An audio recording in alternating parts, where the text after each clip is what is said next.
Muskogee County School District Mental Health Wellness Sessions presented by the Pastoral Institute. This program is supported in part by a grant from the Coronavirus Response Fund. Hey guys, I'm coming to you this afternoon from the Pastoral Institute here in Columbus, Georgia. I want to talk to you a little bit about grief and loss today. I know that this has been a tough year for you, tough year for our society, tough year for the world. I know that the school year probably didn't end the way that you thought it was going to end last year. I know summer didn't allow you the many opportunities that you would have enjoyed, maybe baseball camp or some church retreat or some vacation. COVID has confronted us all with loss, and whenever there's loss, there's the feeling of grief. And I can tell you that right now in this community and across this nation, across the world, people are in the grief process. As a matter of fact, anytime we lose something, we engage in some type of grief.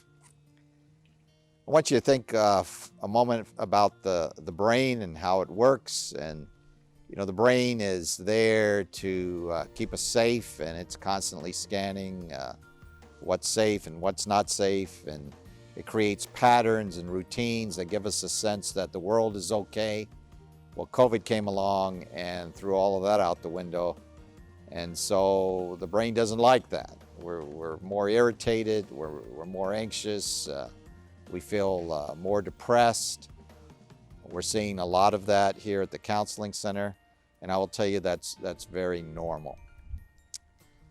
The brain, neuroscience, neurobiology tells us that we're made to be in relationships, to be in safe, caring crucibles of love with people, and that is probably the greatest source of resilience that we have right now.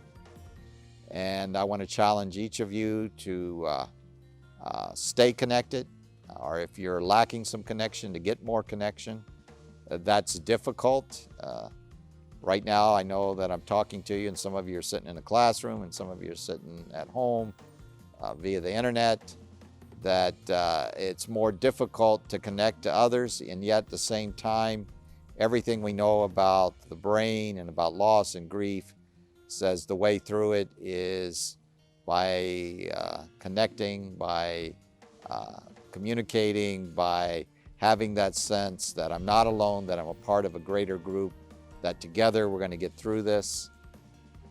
And so that's my challenge to you today, is first of all, kind of take stock of where you're at right now. So if you're being overwhelmed by your emotions and you're starting to worry about yourself, please speak up.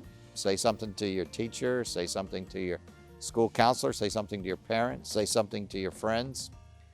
Be there for each other, reach out. If you notice that a friend's behavior is changing right now, or they're not behaving the same way or acting the same way, please reach out to them. Let them know that you care, because it's when people care that we find strength.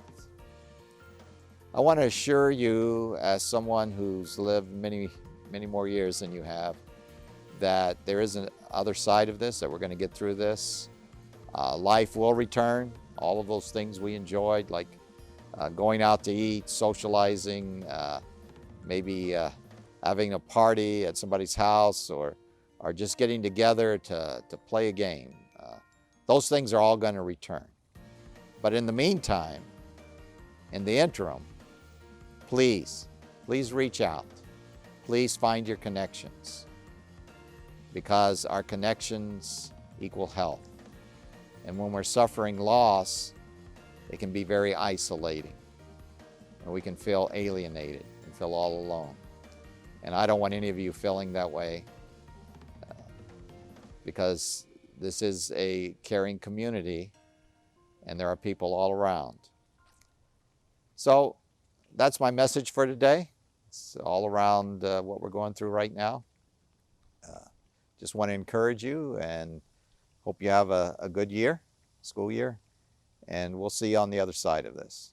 Thank you.